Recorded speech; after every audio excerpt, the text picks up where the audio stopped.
two things. I think that we had a good tire in the essence that we didn't have any tire failures, to my knowledge, to the point that we didn't have a safety issue. So that's a good thing.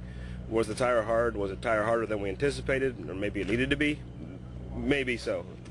Tony said a lot of things. I've only read a couple of them, but either way, as long as the tire's safe, that's a good thing. Is it the best tire that we could have ever driven there? No, I don't think so. I mean, I really enjoyed the way the old cars drove with the old tire, but that's gone. That's in the past. So, it is what it is. Goodyear's sort of damned if they do, damned if they don't. Well, I don't know if Greg's talked about it. We were talking about it a little bit in the garage earlier. It used to be we didn't have right front minimum pressures, and we didn't have left front minimum pressures, and we could run what we wanted to, and if you blew a right front tire, it was your own stupid fault. And now it's got to the point where Goodyear and NASCAR have conjoined to the point that they're trying to help us so that we're not blowing right front tires. Well, when we have a tire issue, it's pretty much everybody has a tire issue, and it happens. I'd say maybe once every 2 years, once a year, something like that. It happens where we see a bunch of tire issues, and it's typically been Indianapolis.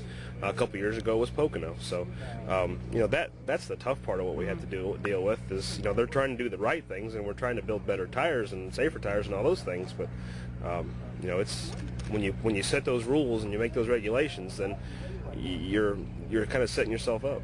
Several guys seemed frustrated that they changed the tire a week before you guys went to Atlanta. Do you think the other tire that you tested last August would have been okay? What we tested last August probably wouldn't have been okay. In saying that, what we ran at Daytona I didn't think was going to be okay until we got to the race and we were able to make fuel runs. What we had in the test wasn't going to make a fuel run in Atlanta. So maybe it might have made it, probably not. But I think, like I said, safety-wise, we had a good tire at Atlanta.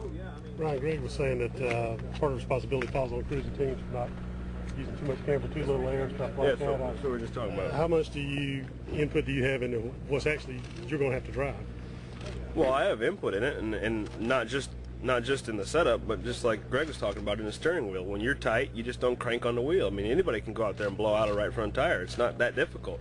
It's just a matter of how good you are and how fast you are when you do it. And obviously, the better your car handles, the less likely it's going to be. But I got beat. I ran second to Matt Kenseth in 2000, I think it was 2004 at Richmond, and he blew out, I think it was 2 or 3 right front tires.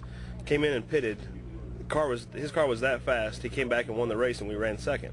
I ran here one time. We blew out 3 right front tires, and we ended up blowing an engine in the race, but we stayed in the top 5 all day. We blew 3 right front tires. It's just, we put ourselves at the edge at the max, and we were too far at that point. But that's what we get paid to do is have a driver who can save a right front tire or save a little fuel or do different things. So it's the tire thing's a little blown out of proportion.